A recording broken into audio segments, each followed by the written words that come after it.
Welcome back, 11:24. Ben and Ellie with you on Saturday Morning Live, only on GB News. Now, have you seen this? Netflix has recently released a shock new investigative series into the serial sperm donor scandal of Jonathan Jacob Meyer. It's called The Man with 1,000 Kids. Yeah, it's truly shocking. The 42-year-old musician from the Netherlands donated sperm en masse, basically an unregulated scale. The conservative estimate is that he's fathered between 550 and 600 children. And there were reports this morning it could be up to 3,000. So according to the law, one donor can donate his sperm 25 times only, that's the limit, and that's in order to prevent incest or psychological problems in children who may learn in later years they have multiple siblings. Well, what leads women to work with someone like Meyer? Well, joining us now is the fertility mentor, Claire Inners. Good to see you this morning, Claire. Okay. Good morning. This story is bonkers. You must feel exactly the same way. What kind of man would do something like this? So, I mean, I can't pretend to absolutely understand it, but from my understanding, there must be some kind of competitiveness or kind of God complex. In the Netflix documentary, they talk about him and other men competing, like actually being in touch, travelling all over the world and seeing who can get the most donations, who can make the most children. And why is that problematic? I mentioned it in the introduction there. I mean, incest is a key thing, but also the psychological aspects for children who may learn later on they've got hundreds, if not thousands, of brothers and sisters. They may learn later on that they've got all of these siblings, but they probably won't be able to find them either. Yeah. So the only person who actually knows who he's donated to, because remember he was doing it in multiple clinics, multiple countries, but he was also making unofficial donations. And that is almost the scariest part of this documentary, Claire, I'm sure you'll agree, is the lady I'm thinking of specifically, where he went to her home in order to, how do we say, donate into a dish. Yes. But then he said, actually, I think it's best that we conceive naturally. Yeah. And it's dark, isn't it? I think it was really brave of that lady to talk about that and admit it in the documentary. And if this one individual is happy to talk about it, it really makes you question how many women across the world has he done this to? How many women has he preyed on their vulnerability and their absolute longing to have a baby? And they do, sadly, they do get to the point, if you think there's women out there who've suffered several miscarriages or they've been dealing with infertility for years, they keep hearing about this biological clock. They do very sadly get to the point where they'll try anything.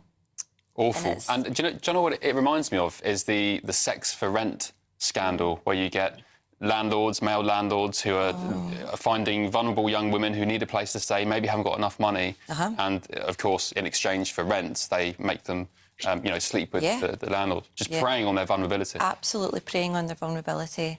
It's unsafe. It's absolutely, as you say, Ellie, it's bonkers. And getting back to your earlier question, Ben, there is obviously the risk of incest, but there's a very real phenomena called genetic sexual attraction, and it's more commonly known as the Luke and Leia syndrome. So if you think of like Star Wars, so two individuals could meet, they won't know that they're related, but they do feel a connection, but that's because they might be half brother, half sister, and that gets confused for love. You know, and then they fall in love, they could have children, and on and on and on that it goes. And they'd never know. They might never know. And that's why it's so important that this documentary is now out there, so those parents who may have used this individual as a sperm donor can actually, it's horrific as it is, at least you know the clear picture, and you can be quite clear with your children that they will need to go for DNA testing with any future partner. Absolutely, and the DNA testing is key, because the other quite frightening part is I think some women will actually be encouraged to work with him off of the back of this. Really? Yeah, not a lot of women, but there, as I've mentioned, there are some women who will literally just think, I'll try anything, I will take that risk just to have a baby, and then I'll make sure that the baby knows and that there's testing done, which is just really quite sad. Yeah. Does this, I mean, when we think of the fertility industry, we think it's all quite clinical, you know, hospitals and, you know, procedures, and it's safe. But does this story and this documentary expose the darker side of the fertility industry? You've got, I think there was Facebook groups where women were going on to try and find donors on the dark web and so on. I mean, there is a pretty seedy underbelly. I think to this, isn't there? it's just scratching the surface, in my opinion. Really? And I won't pretend to know a great deal about it either. But while I was kind of researching it myself, there's local groups, you know, within 10 miles of me, and there's posts from men saying, I'm happy to donate X amount of times, and if it doesn't work, know that I will ask you to inseminate naturally. You can say no, but I will ask you. That was a post this week in a Facebook group local to me. And again, it's not the dark web, it's out there.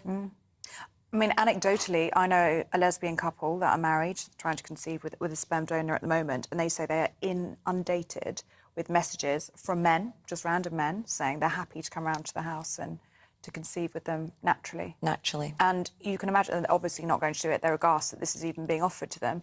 But they can see how, with the financial strain of going to a clinic every month, some women would get desperate and would invite strangers into their home in order to try and conceive. If they've got an individual saying the statistics are better if we try naturally, you're absolutely right. There are women out there, well, there have been, the women that's featured. And these are educated women as well, you know, they're not, well, they are vulnerable. They're speaking to Netflix in their second language. They're clever, intelligent women who have just made a decision because they're so desperate to have that baby. I am a man, but I have to say, I don't know what is wrong with some men. I mean, it's just, it boggles my mind. And also, just on the wider issue of fertility, I mean, props to people who are happy to do that. But as me personally, I couldn't imagine a child of mine sort of running riot in the world without me. Well, you know what I mean? Like, in the world without me there, knowing who they are, how they're getting on. Absolutely. Let alone up to 3,000, you know.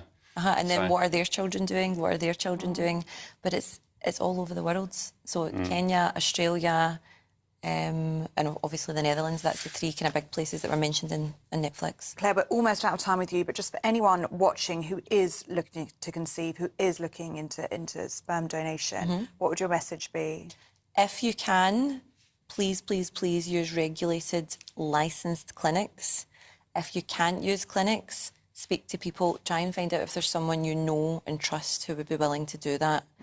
If you must go anonymous, make sure that you're testing for genetic diseases, infectious diseases.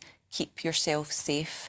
There are women in the world right now with HIV that's been caught through donor sperm.